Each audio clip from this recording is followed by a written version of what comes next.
Psalm 127.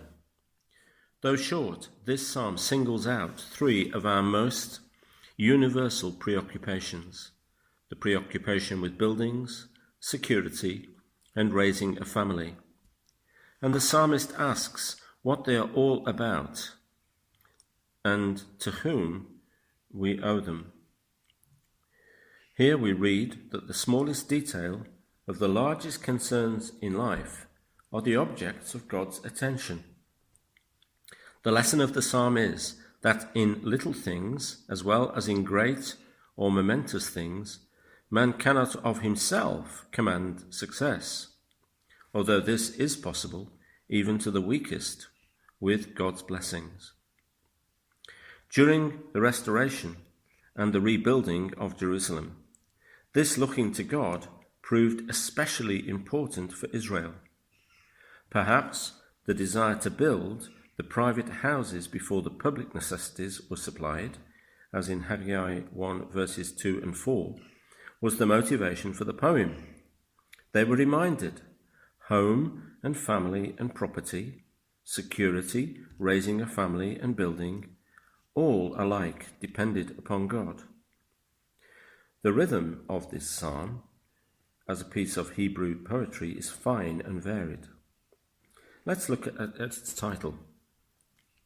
The psalm is ascribed to Solomon and may have a concealed signature within it, namely his beloved of verse 2, which is the word from which Jedidiah, God's personal name for Solomon, was formed.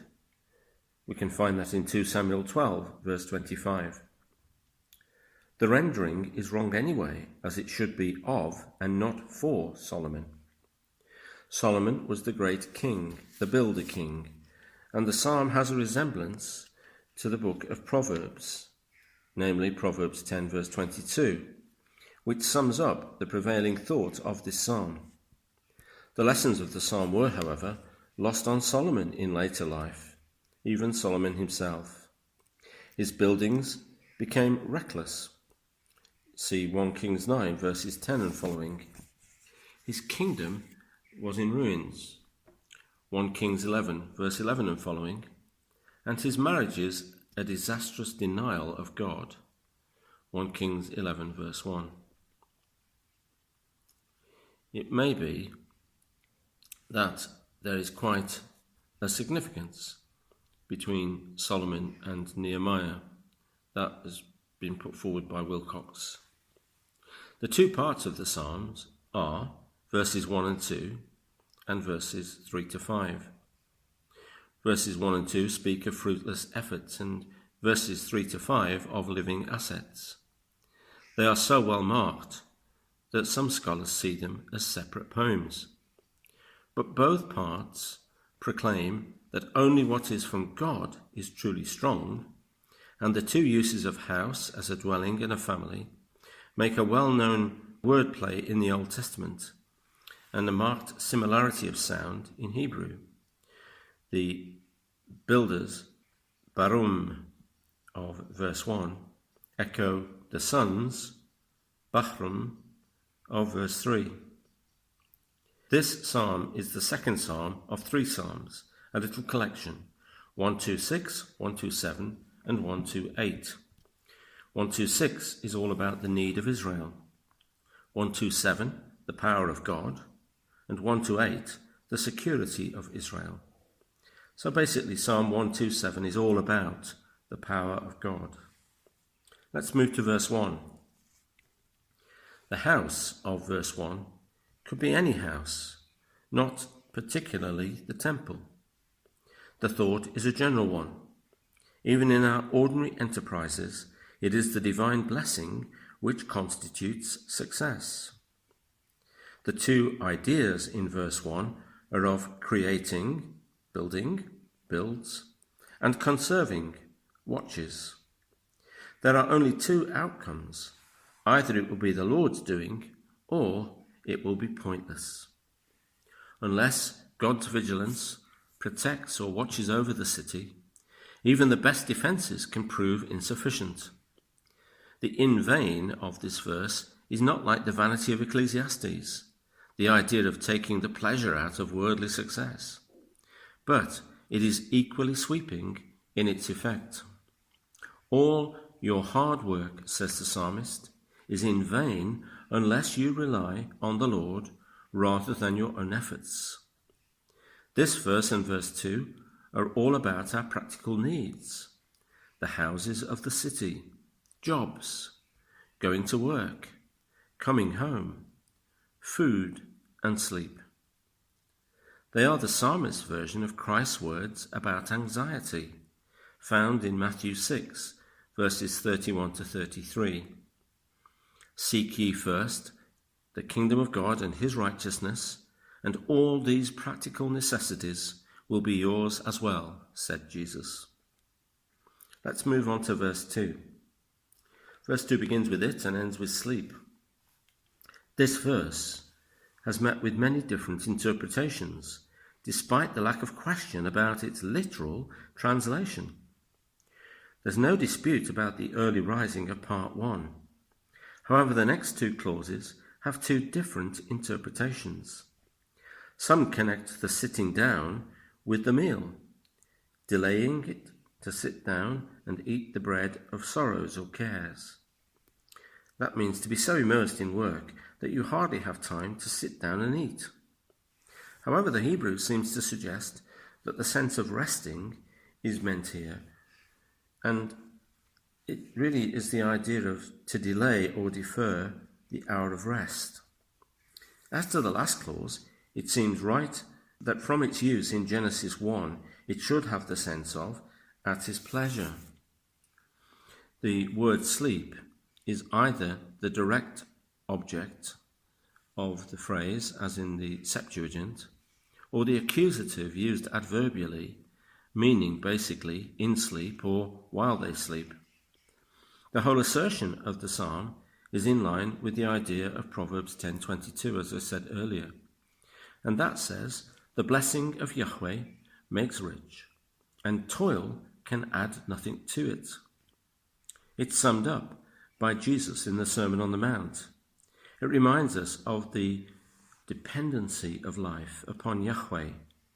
That dependency is seen and experienced by birds and flowers and people. Despite their work and toil, God gives, and he gives to his beloved what they need while they sleep. Therefore, exertion and anxiety are not necessary. This is not to deride working, but speaks rather to the need to trust the goodness of the great provider. The blessings of sleep are here said to come straight from God's provision. The psalmist here teaches each of us that this is not only a divine blessing, but also a proof of God's divine love. In the rest of the psalm, we are pointed to the alternatives to our elaborate failures. If we look at verse 2, it reminds us of two incidents. The first is of Solomon, who, when he was at Gibeon and asleep, was promised by God, in a dream, wisdom and other blessings. That was while he slept. 1 Kings 3, verses 5 and following. And then the strange incident of Jesus, who slept while the storm raged all around him, and then stood up and said, "Peace." Both of these are examples of how God manages to use our sleep. It isn't simply a blessing of going to sleep, but a blessing which gives other blessings as we sleep. Let's move on to verses 3 to 5. The children of verse 3 is a direct allusion to Genesis 30, verse 2. The feeling that the blessing of numerous offspring is a heritage of Yahweh, or rather, a promise granted by him, a heritage from Yahweh, just as Israel was itself a possession he made for himself. If we look at Genesis chapter 11, we see in the early part of it man building for glory and security, only to achieve a fiasco. Then in the later part of that chapter, we see where God quietly gives to Terah a son whose blessings have proliferated ever since. Let's move to verse 4. There's the phrase, children of the youth, i.e., the offspring of an early marriage. The young man with his family around him is like a vigorous warrior with his quiver full of arrows. Here is a picture of a godly Israelite facing his enemies, with the sons of his youth, now fully grown, standing behind him, perhaps with a couple of arrows each, ready to confront the enemies at his gate of verse 5. There is some suggestion that this is not the proper way of seeing things. Let's move to verse 5.